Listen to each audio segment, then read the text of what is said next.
जय श्री राम मित्रों। सनातन धर्म या हिंदू धर्म, जिसको वे ऑफ लाइफ भी कहा जाता है, जैसे नदियां झरनों को, धूप सूरज को, पेड़ मिट्टी को और शरीर आत्मा को कभी भी नहीं भूलता, और यदि भूल जाता है तो उसका अस्तित्व समाप्त हो जाता है। जिंदगी को बेहतर जीने का सही सार ही सनातन है। क्या है सनातन? क्या हम सनातनी हैं? यदि हैं तो क्या हम सनातनी विचारधारा से चल रहे हैं? आओ जाने पहचाने, सही लगे तो सनातन को माने, नहीं तो गुलाम बने रहने के इरादों को सही जाने। इसलिए बात तो करनी पड़ेगी। आप कितना सुनेंगे वो मैं नहीं जानता हूं, मुझे तो अपनी बात रखनी पड़ेगी। हाल ही में सनातन धर्म को लेकर धार्मिक, सामाजिक, न्यायिक और राजनीतिक चर्चाएं बहुत नजर आ रही हैं। पता है क्यों? जिसको छुपाया गया, मिटाने का प्रयास किया गया, ये भी कह सकते हैं कि ऐसी चर्चाओं पर राजनीतिक गलियारों में बैन था। कुछ संत महात्माओं और राष्ट्रवादी नेताओं के हाथ में जब से सत्ता आई है, तब से हिंदुस्तान की परिपाटी के इतिहास में सही पन्ने जुड़ने लगे। जिनको फाड़ दिया गया था या जला दिया गया, जहां लुटेरों बाबर, अकबर, औरंगजेब जैसों को पराक्रमी बताया गया, उनको पाठ्यक्रम तक में हमें पढ़ाया गया, कहीं ना कहीं देखें तो शिवाजी और पृथ्वीराज चौहान का शौर्य उन पर भारी था। वो उनके पासन के बराबर भी नहीं थे। साथियों, किसी भी चीज को ढक देने से, बदलाव कर देने से कुछ पलों के लिए भ्रम में रखा जा सकता है, लेकिन समय चक्र की तेज हवा जब आंखों पर पड़ी धूल को हटाती है, तब केवल वास्तविकता नजर आती है। आज भी रीति रिवाजों में बुजुर्गों के चश्मे लगाए जाते हैं, और आज भी वे गांव की जमीन नापने को कुएं सही बताए जाते हैं। फिर क्यों जिन परंपराओं से हम हैं, उनके पृष्ठ क्यों धूमिल, उनके पृष्ठ क्यों फाड़े और जलाए जाते हैं? चार नई ईंट लगाने से छत तुम्हारी हो सकती है माना, पर ये नींव के पत्थर तो आज भी बुनियादी बताए जाते हैं। जो है उसका अस्तित्व कैसे समाप्त हो सकता है? आज हमें क्यों माइक्रोस्कोप से देखना पड़ रहा है? भगवान से प्रमाण दे दिया गीता में, उसको प्रमाणित करना पड़ रहा है। जो सबके अंदर बैठा है उसको जगाना पड़ रहा है। अपने भी उलझन में है, उनको भी सुलझाना पड़ रहा है। और खैर, अधर्मी मानवों का संकुचित विचार जो वायरस की भांति फैलता है, फ्रेश सॉफ्टवेयर यानी कि मस्तिष्क में घुसकर उसको हैंग कर देता है। आज उसी वायरस का एंटीवायरस वर्जन आज आपके सामने लेकर आया हूं, और वो है सनातन का जागरण। एक बहुत ही संस्कृत का प्रचलित श्लोक है, कुछ इस प्रकार से है कि ऐद्रोहो सर्वभूतेषु कर्मणा मनसा गिरा अनुग्रह दाने च सत्ता धर्म सनातना। अर्थात सभी जीवों के प्रति कर्म, मन एवं वाणी द्वारा द्वेष, दया और दानशीलता ही सनातन धर्म है। सनातन धर्म, सबसे पहले तो सनातन धर्म के शब्द को ही हम जान ले। शब्द का अर्थ ही है जिसका आदि है ना अंत है, मतलब हम हमेशा बने रहने वाला धर्म। और इस धर्म का अर्थ है ग्रहण करने योग्य आचरण। और दोनों को साथ मिलाकर यदि हम अर्थ बनाते हैं तो आता है कि वह आचरण जिसको धारण किया जा सकता है, वह आचरण जो धारण करने योग्य है, वही सनातन है। जिसका आदि और अंत नहीं है, वह केवल, आप भी जानते हैं, वो है आत्मा। और आत्मा किसका अंश है? परमात्मा का।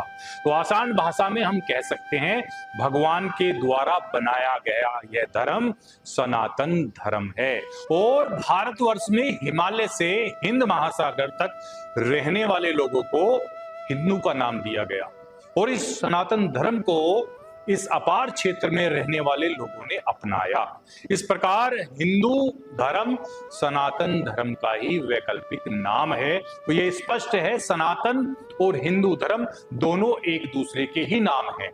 हम यह कह सकते हैं कि भारत का इतिहास क्या है, और उसको यह भी कह सकते हैं कि भारत का इतिहास ही सनातनी है।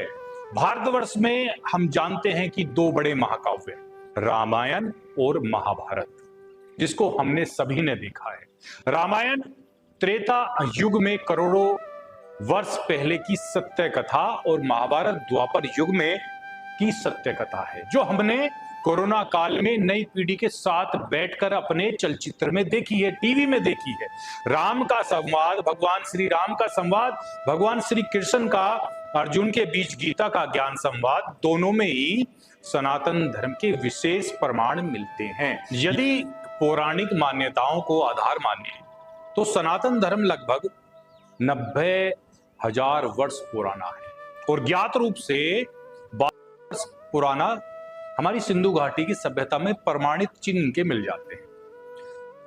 अब जब किसी आस्था विश्वास को अविश्वास में लाना होता है तो उसे धर्म के निशानों को नष्ट करने का प्रयास सबसे पहले किया जाता है, जिससे आने वाली पीढ़ियां यह समझ लें कि उनका इतिहास कुछ भी नहीं था, जो कुछ है वो वर्तमान से ही है। ऐसा कई बार हुआ है, और धर्म संप्रदाय के मानने वाले पूजा स्थलों को तोड़ा गया और उनके ऊपर अपने धर्म प्रतीकों को स्थापित कर अपना बताया गया। यह किसी से छुपा नहीं है। 1100 शताब्दी से भारतवर्ष में सबसे ऊंचा शिक्षा केंद्र नालंदा विश्वविद्यालय, जो गुप्त काल के सम्राट कुमार गुप्त ने बनवाया था, यह एक हिंदू शासक था। 12वीं शताब्दी के तुर्की शासक बख्तियार खिलजी ने हमला किया। इसके बाद में पुस्तकालय को आग लगा दी। आपको यहां यह स्पष्ट कर रहा हूं कि इस पुस्तकालय में साथियों 90 लाख से ज्यादा तो हस्तलिखित ताड़पत्र और पांडुलिपियां थी, जो भारतवर्ष के प्राचीन इतिहास को सजोकर सुरक्षित रखे हुए थी। आप अंदाजा लगा सकते हैं कि यह आग कई हफ्तों तक जलती रही। दूसरा उदाहरण है ज्ञानव्यापी का बनारस का, वाराणसी का। भगवान शिव के मंदिर के प्रांगण में हिंदू सनातन संस्कृति के प्रमाणों को दबाने का प्रयास किया गया था। वहां बैठे नंदी ने अपने बैठने की दिशा से ही यह संकेत दे दिया कि हमारे भोले बाबा किधर हैं। हाल में भगवान श्री कृष्ण के तीसरा उदाहरण मैं आपको दे रहा हूं कि भगवान राम के मंदिर के निर्माण में 500 वर्ष का इंतजार हुआ, उसके बाद वो अपने गर्भगृह में स्थापित हुए। तो राजनीतिक गलियारों में किसने समर्थन किया और किसकी वजह से इतनी देरी हुई, यह सब आपको ज्ञात है। यह कुछ ही प्रमाण काफी हैं जो भारतीय संस्कृति के इतिहास को सनातनी सिद्ध करने के लिए पर्याप्त हैं, और जो भी हैं अब तक मैं आपको बताया है वह एक मूल स्रोत है। उदाहरण के तौर पर समझाने का प्रयास है कि मां गंगा नदी का उद्गम गोमुख से होता है। उसके बाद वह 2500 किलोमीटर 2500 किलोमीटर का सफर पूरे भारतवर्ष में तय करती है। इसके अनेक नहर, उपनहर, पानी से कई स्रोत प्रत्यक्ष अप्रत्यक्ष रूप से हर मनुष्य के शरीर में उसका जल खून बनकर दौड़ता है।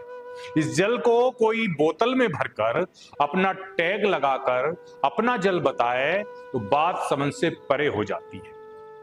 कहने का आश्रय यही है कि जहां से उपजे हैं उसको मिटाने का प्रयास ना करें।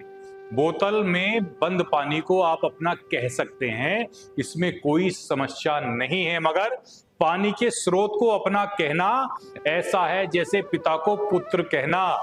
यह या इसको ऐसे भी समझ सकते हैं कि उजाला बनाया जा सकता है मगर धूप नहीं। तो यानी कि हमारा जो ओरिजिन है, हमारा जो उद्गम है, वो हमारा सनातनी है। यदि किसी पेड़ की पत्तियां, एक उदाहरण और आपको दे रहा हूं कि जिससे आसानी हो जाए समझने में, किसी पेड़ की पत्तियां या टहनी या कोई फल स्वयं को पेड़ कहने लग जाए, उस तने के वजूद को भूल जाए, अपने मूल को भूल जाए, तो उसको ऐसा कहने से उसको वृक्ष की परिभाषा नहीं मिलती।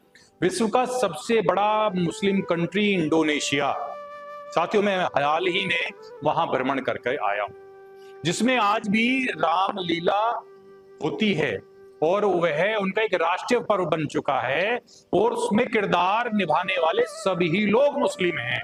इस विषय में अपने एक साक्षात्कार में माननीय योगी जी ने पूछा भी था कि आप भाई लोग मुस्लिम हैं और आप सनातन धर्म के किरदारों को निभा रहे हैं, तो उनके जवाब में उन्होंने बताया कि माननीय योगी जी, हमारी उपासना पद्धति अलग है, लेकिन हम अपने पूर्वजों को कैसे भूल सकते हैं, अपने पूर्वजों को जानते हैं। और साथियों, यही होता आ रहा है अभी तक भारत के इतिहास में।